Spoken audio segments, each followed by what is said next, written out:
saya.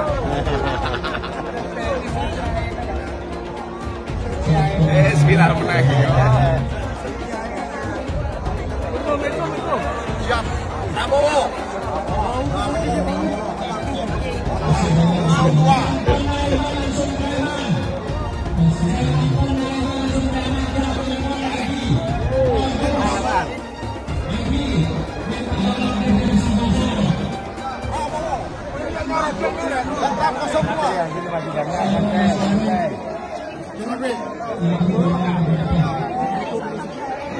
Menaran saya ketemu Ban Reban.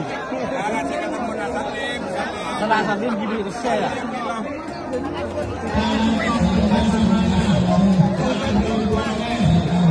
Atau pun si marah. Sabuk kapal ini. Buat dekosong duluan kita. Kita. Sesudah keputusan MK dan kemudian di MK dibentuk MK yang hasilnya mengatakan bahwa terjadi pelanggaran etika berat yang menyebabkan keputusan yang dibuat oleh MK secara etika bermasalah. Sesudah Bapak mendengar bahwa ternyata pencalonan persyaratannya bermasalah secara etika, pertanyaan saya, apa perasaan Bapak ketika mendengar bahwa ada pelanggaran etika di situ? Bagaimana perasaan Mas Prabowo? Soal etik. Enggak semua etik. Oposisi itu penting dan sama-sama terhormat. Sayangnya tidak semua orang tahan untuk berada menjadi oposisi. Oke? Seperti sampaikan Pak Prabowo tidak tahan untuk menjadi oposisi. Apa yang terjadi? Beliau sendiri menyampaikan bahwa tidak berada dalam kekuasaan membuat tidak bisa berusaha. Karena itu harus berada dalam kekuasaan. Pak Prabowo, terima kasih Pak. Saya tahu visi beliau, mimpi beliau. Beliau adalah tokoh ya yang genuine. Ini paling penting genuine.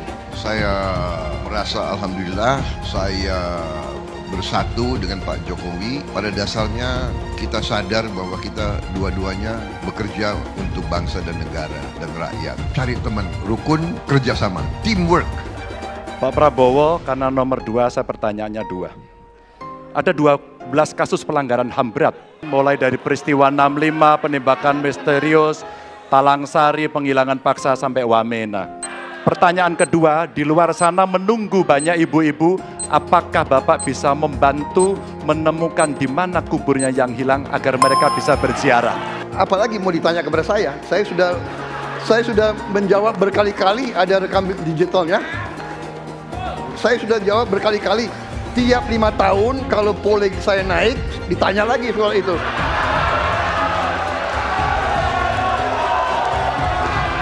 Ya, membela saya, saudara sekalian.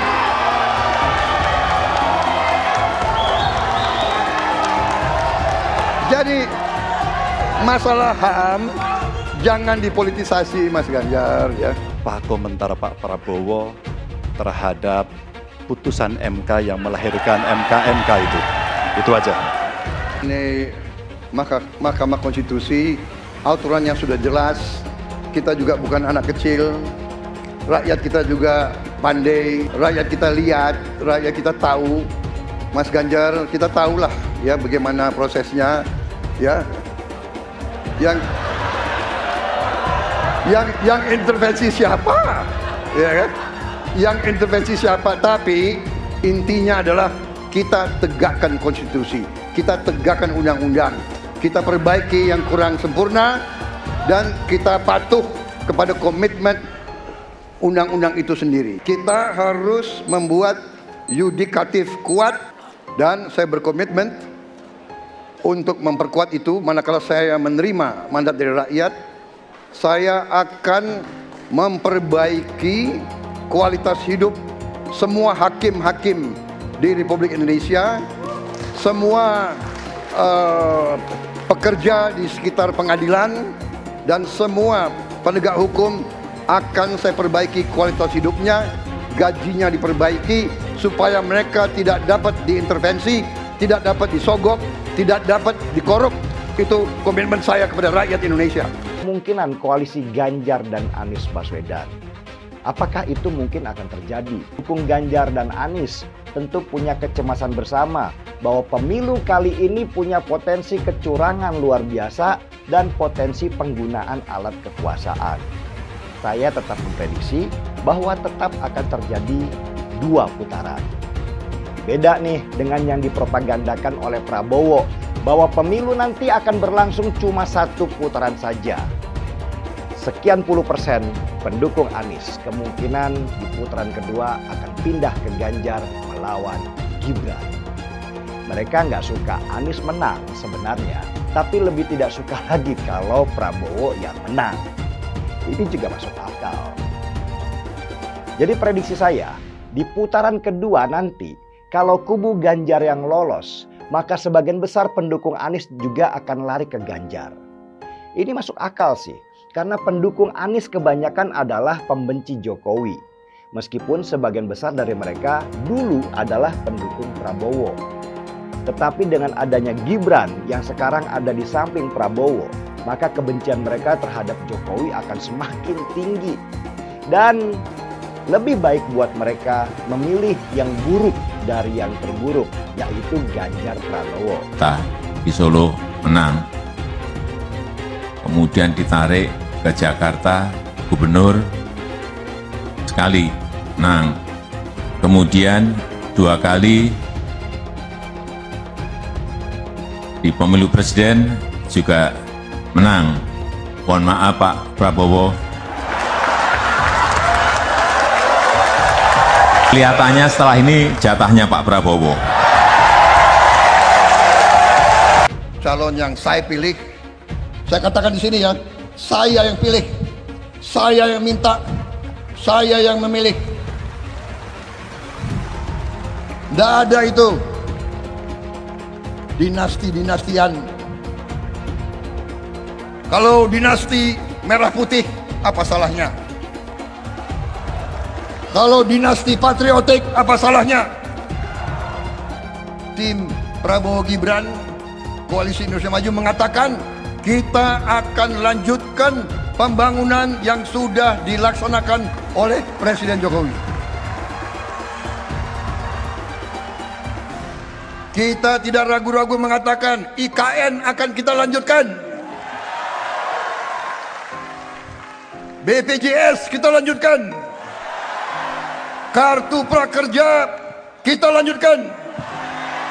Kartu Indonesia Pintar kita lanjutkan. Hilirisasi kita harus lanjutkan dan akan kita sempurnakan, akan kita tingkatkan saudara-saudara, karena hilirisasi adalah masa depan bangsa Indonesia. Sebelum saya dipanggil Yang Maha Kuasa, saya ingin melihat bangsa Indonesia menjadi bangsa yang makmur. Saya tidak mau lihat ada kakek-kakek umur 70 tahun masih menarik becak untuk cari sesuap nasi. Saya ingin memberi yang terbaik untuk rakyat saya yang saya cintai.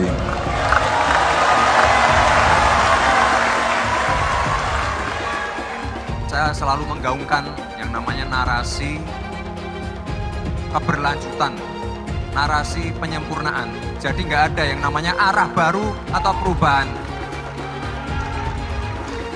Kalau surveinya bagus, kita kerja keras lagi biar bisa 1 putaran.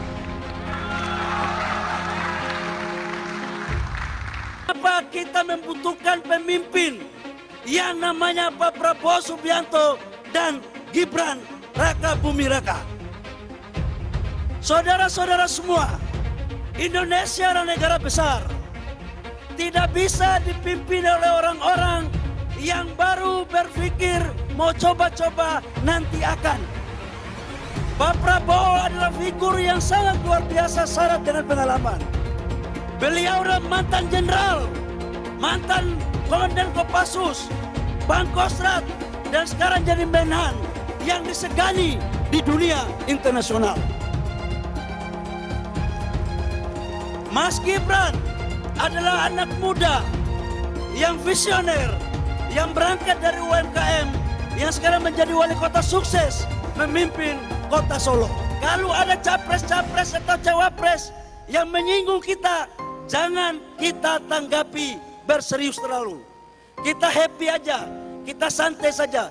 Biasanya kalau yang sudah mau kalah itu panik dan bawaannya marah-marah saja. Itu biasanya marah-marah saja terus. Dan kalau yang menang itu biasanya senyum-senyum saja. Dan insya Allah saya yakinkan Prabowo Gibran insya Allah akan memenangkan pertarungan Pilpres pada 2024 tanggal 14 Februari. Setuju? Pak Prabowo maju jadi presiden, partainya sendiri, tidak ada yang mengendalikan. Nah, biayanya saya yakin dia punya uang. Kepentingan pribadinya nggak ada. Anaknya cuma satu, sudah mandiri itu menjadi desain interiornya BMW.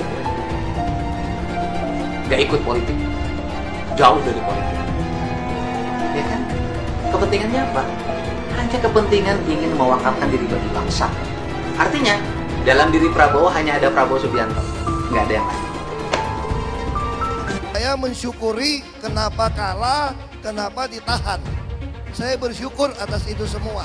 Saya coba bayangkan ya, kalau seandainya waktu itu kita menang gitu ya, hari ini belum tentu kita bisa nikmati seperti ini. Kita bersyukur 5 tahun Tuhan izinkan kasih ke orang yang pintar ngomong untuk kerja. Coba kalau kita bayangkan gitu ya, kalau kemarin saya masih jadi gubernur, ini saya udah turun ini. Tapi yang pintar ngomong itu dikira orang hebat kan? Ini lebih berbahaya tahun 2024. Langsung ketahuan karakternya. Langsung ketahuan itu. Di saya juga ada kutipan Pak di kamar saya Pak. Tulisannya, Jakarta telah mengambil keputusan yang fatal. Jangan hanya konsentrasi pada pembangunan benda-benda mati yang indah difoto dan bisa ditunjukkan dalam 5 tahun hasilnya. Kalau kita mau menilai sebuah janji, maka lihat janjinya, lalu lihat kenyataannya. Dulu janjinya apa ya? Dan ini aneh, betul-betul aneh. Ini bukan kampanye, tapi saya sampaikan sini. Di satu sisi menyiapkan jalur-jalur air untuk dikirim ke laut, di sisi lain di lautnya dipasang dengan pulau reklamasi. Tinggal tunggu waktu jadi rob, air balik. Dan ini melawan sunatullah. Kenapa? Air itu turun dari langit ke bumi, bukan ke laut. Harusnya dimasukkan ke dalam bumi, masukkan tanah. Di seluruh dunia air jatuh itu dimasukkan ke tanah.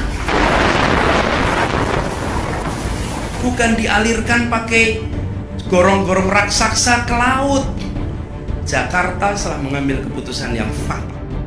Bukan banjir, itu memang parkir air. Bukan banjir, itu memang parkir air. Masyarakat berkeliling dengan membawa toa untuk memberitahu semuanya, termasuk sirine. Ibon 82 miliar. Apa alat transportasi yang dimiliki oleh hampir setiap orang? Alat transportasi yang dimiliki semua orang adalah kaki. Kalau seandainya orang Jakarta percaya Pak Anies jadi gubernur pun, saya berani jamin kok dia akan lakukan normalisasi yang sama seperti saya lakukan kok. Gak usah bohong lah. Ketika air sampai di muara, maka siap untuk dipompa ke laut. Pancasila Soekarno, ketuhanan ada di pantai. Anak Tuhan dari mana? Kalau Yesus anak Tuhan, bidangnya siapa? Besok di seluruh wilayah Indonesia kami katakan dalam. Iblis hanya menggoda orang yang beriman. Makanya jarang-jarang orang kafir kerasukan setan. Yang kerasukan setan itu orang baik-baik. Jarang, saya belum pernah nengok Cina kerasukan setan. Pernah tak Ahok itu kerasukan setan? Enggak, setannya juga. Karena sesama setan jarang saling menggoda. Karena di salib itu ada jin kafir. Karena di salib itu ada jin kafir. Karena di salib itu ada jin kafir. Haleluya. Kepalanya ke kiri apa ke kanan? Kepalanya ke kiri apa ke kanan? Kita percaya salib itu lambang mulia, bukan jin. Kok ketawa? Aku nggak nyindir siapa-siapa loh. Saya nggak pernah mundur untuk kebenaran, keadilan, kejujuran. Dan peri kemanusiaan, gue nggak pernah mundur. Dan gue nggak pernah takut juga sama lu. Siapapun yang rasis, gue akan hadapin. Karena rasis itu tidak berperi kemanusiaan. Sama saya ditanya dulu kan, kamu nyesel nggak statement kamu di Pulau Seribu sehingga masih masuk penjara? Tidak pernah nyesel, karena saya mengatakan kebenaran. Relawan Anies yang mayoritas pengasuh khilafah seperti kadrun FPI dan HTI ingin melengsarkan Pak Jokowi. Dengan menggunakan politik identitas, relawan Anies akan menggulingkan Jokowi. Tapi pendukung Anies lupa bahwa 82% penduduk Indonesia suka dengan kinerja Pak Jokowi. Ingat, di belakang Anies ada ormas pengasuh khilafah seperti FPI, HTI, PA212. Saya yakin sebentar lagi karma Ahok akan mengejar Anies Baswedan. Saya belum pernah mendengar secara jernih suara-suara elit PDI Perjuangan terkait dengan dukungan yang kuat kepada calon Presiden Ganjar Pranowo yang notabene adalah calon yang diusung oleh PDI Perjuangan. Saya sebagai masyarakat sedang kebingungan melihat elit-elit PDI Perjuangan saat ini. Pemilu atau Pilpres kurang dari 50 hari lagi.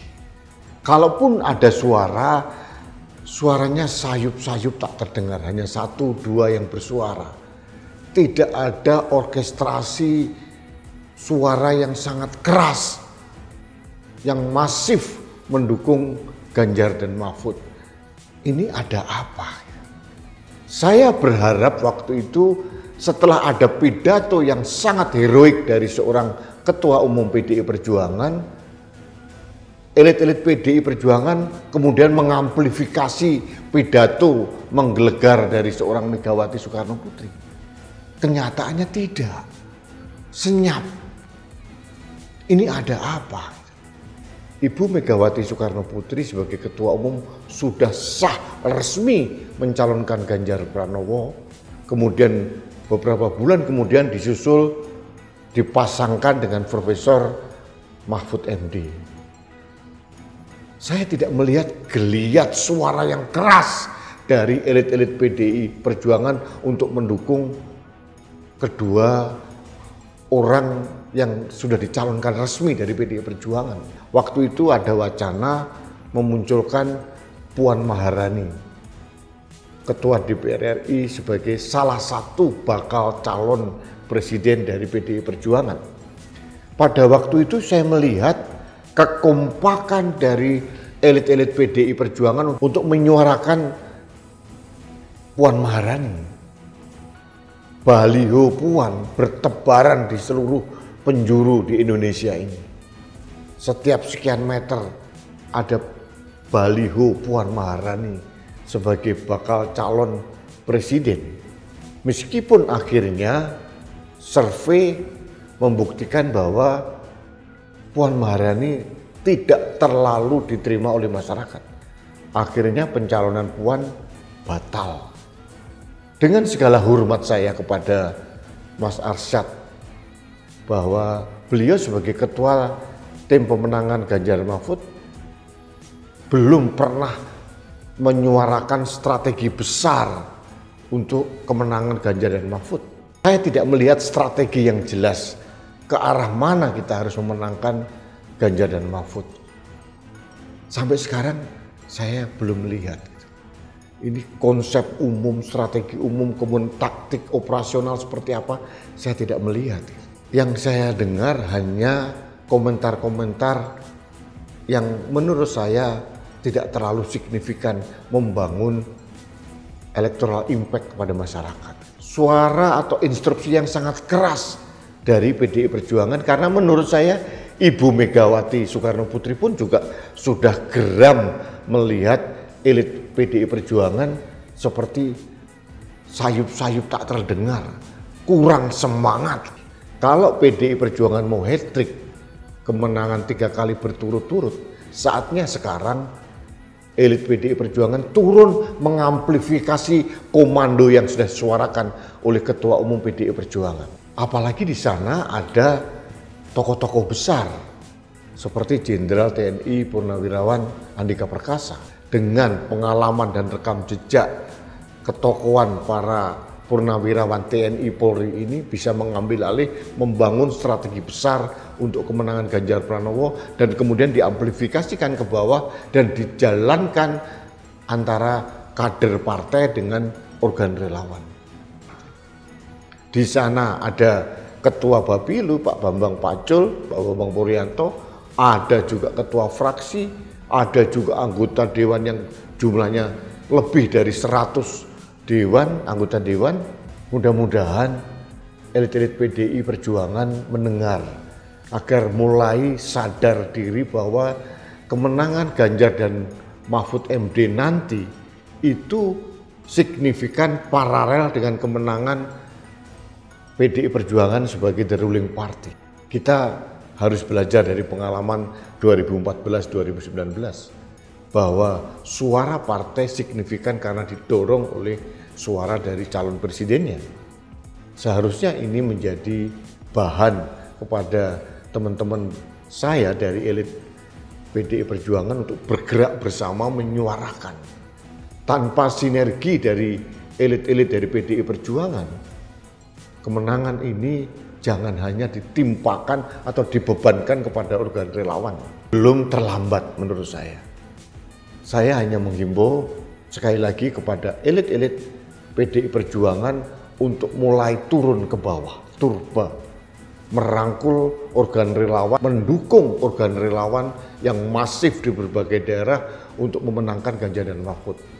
Ini bukan kritik, hanya harapan dan himbauan saya sebagai warga bangsa yang ingin menjaga Indonesia. Mudah-mudahan kritik saya didengar dengan baik, dimaknai secara positif oleh elit-elit PDI Perjuangan, dan mari bergerak bersama rakyat, bersama organ relawan untuk memenangkan pasangan yang menurut saya bisa menjaga Indonesia jauh lebih baik lagi dibanding yang sekarang.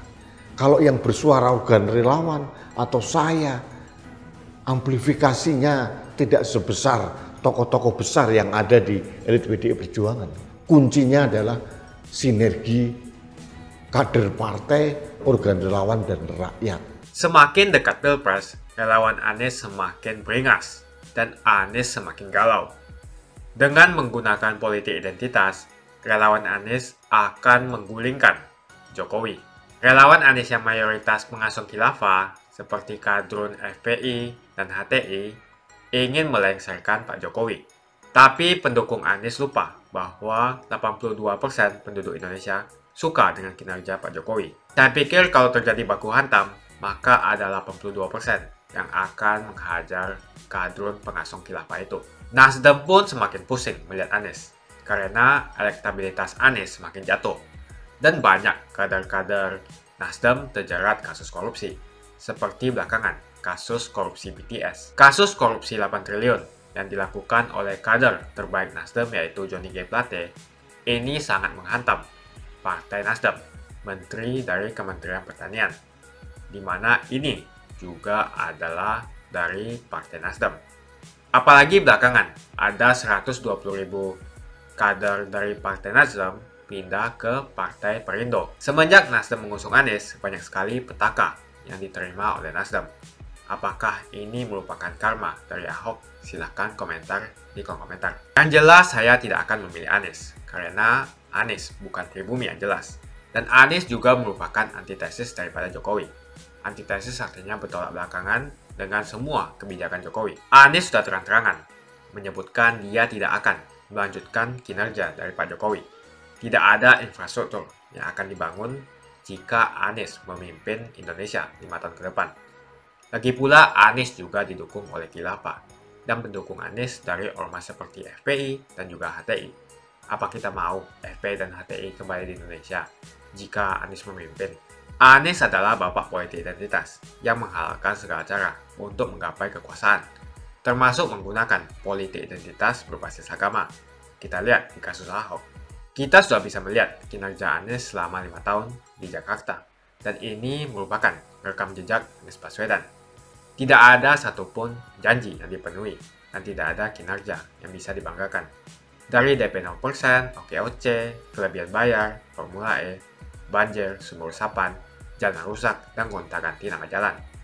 Jadi saya rasa tagline perubahan yang diusung Anies adalah tagline merubah kata korupsi menjadi kelebihan bayar, supaya semua koruptor tidak dijerat oleh pasal korupsi.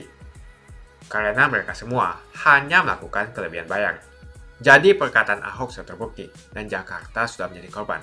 Jangan biarkan Indonesia menjadi korban di bulan Anies Baswedan. Suara minoritas jangan lagi merasa takut untuk memilih pemimpin yang membela hak minoritas. Karena Anies jelas hanya memanfaatkan suara minoritas untuk mendapatkan suara. Ingat, di belakang Anies ada ormas pengasong khilafah, seperti FPI, HTI, PA212.